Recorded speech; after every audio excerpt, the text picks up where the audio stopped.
Hello everyone and welcome to day 6 of SLC's Lockdown Countdown. I'm absolutely privileged today to be joined by Lisa Fitzell, Managing Director of both Elegant Resorts and If Only. Hello Lisa! Hi Jill! Thank you so much for joining us. I'm going to go straight in with question number 1 about how Elegant and If Only have had to adapt in 2020. What a year we have had so far.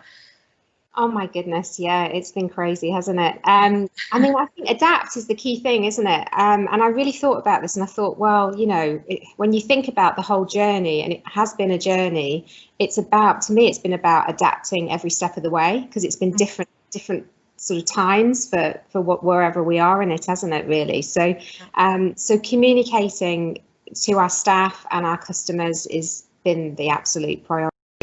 And we haven't ever compromised any of our marketing in terms of the volume of marketing that we do. So we've really, you know, from the beginning, obviously it was all about talking about the immersive content. So if you think about when we first locked down, everybody was coming out with, you know, yoga classes or cookery classes or, you know, in resort, and we were sharing that with our customers and they loved it. So we did a whole thing called the World's Best campaign.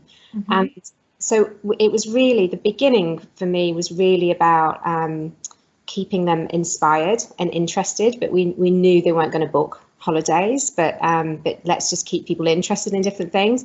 Then when we got a bit closer to people booking again, which was really July, we did a big survey to our customers, so we got lots and lots of feedback. And actually the key thing for people was security. They were unsure about if they should book, will they get a better price later, will there be a better now on holiday. Promise was really about guaranteeing the price, and it you know, it won't be as good as now, sort of thing. And that was a huge success. So July for us, we actually saw more revenue that month than we did the same time last year, which was unbelievable. Wow, that is incredible. You must be one of the only operators that could say that for July. We really thought, wow, we're bouncing back really quick.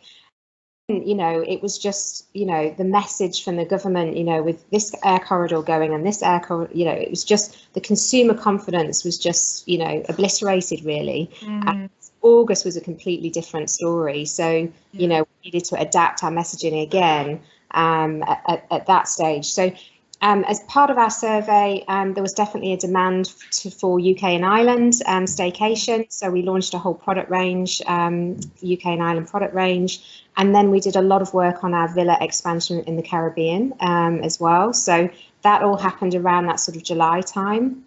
And then after that, it was really about people want to book with a tour operator because they know that their money is in the safest sort of hands. But they didn't want to fully commit. So it was really getting the messaging across about you can pay your balances late, you can amend your booking within, you know, up to 14 days before you go.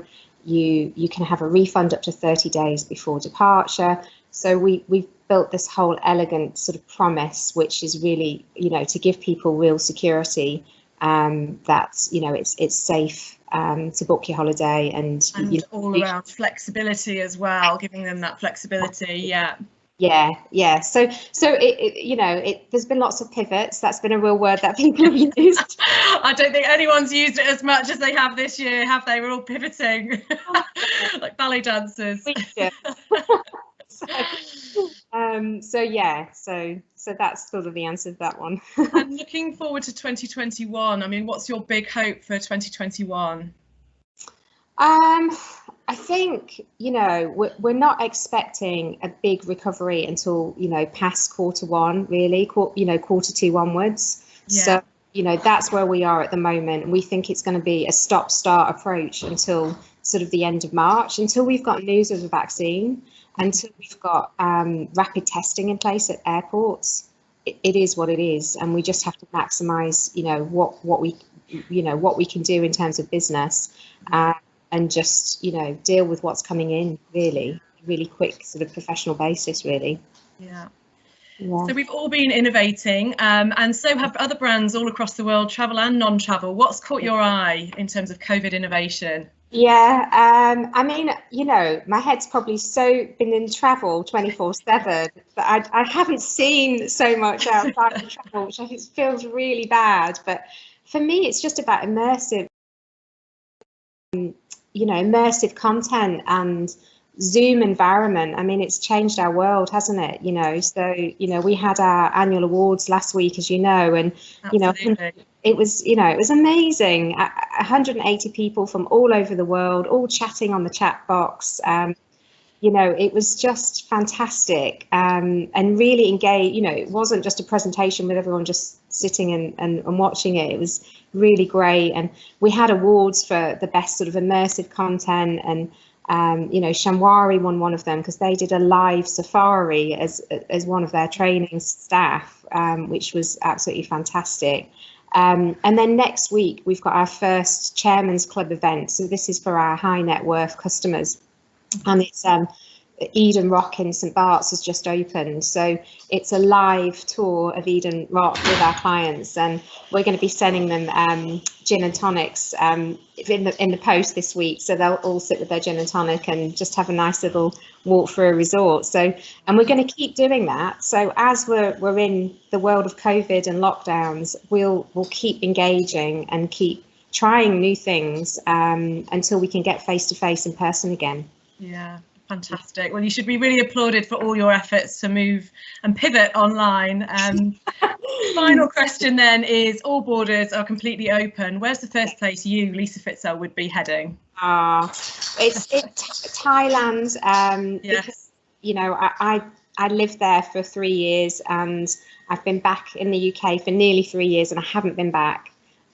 So, you know, I've got my big birthday, my big 50th next year. So I'm really, really keeping everything crossed that I can get there and have a bit of a reunion with some friends and family and stuff. So, yeah. Oh, wonderful. Yeah. Well, we too will keep our fingers crossed that you'll be celebrating that birthday on a beach in Thailand somewhere. Lisa, what a privilege. Thank you so much for taking time out of your really busy schedule. It's been great talking to you, and wishing you all the best for the months ahead. No worries. Thank you. Take care. Bye.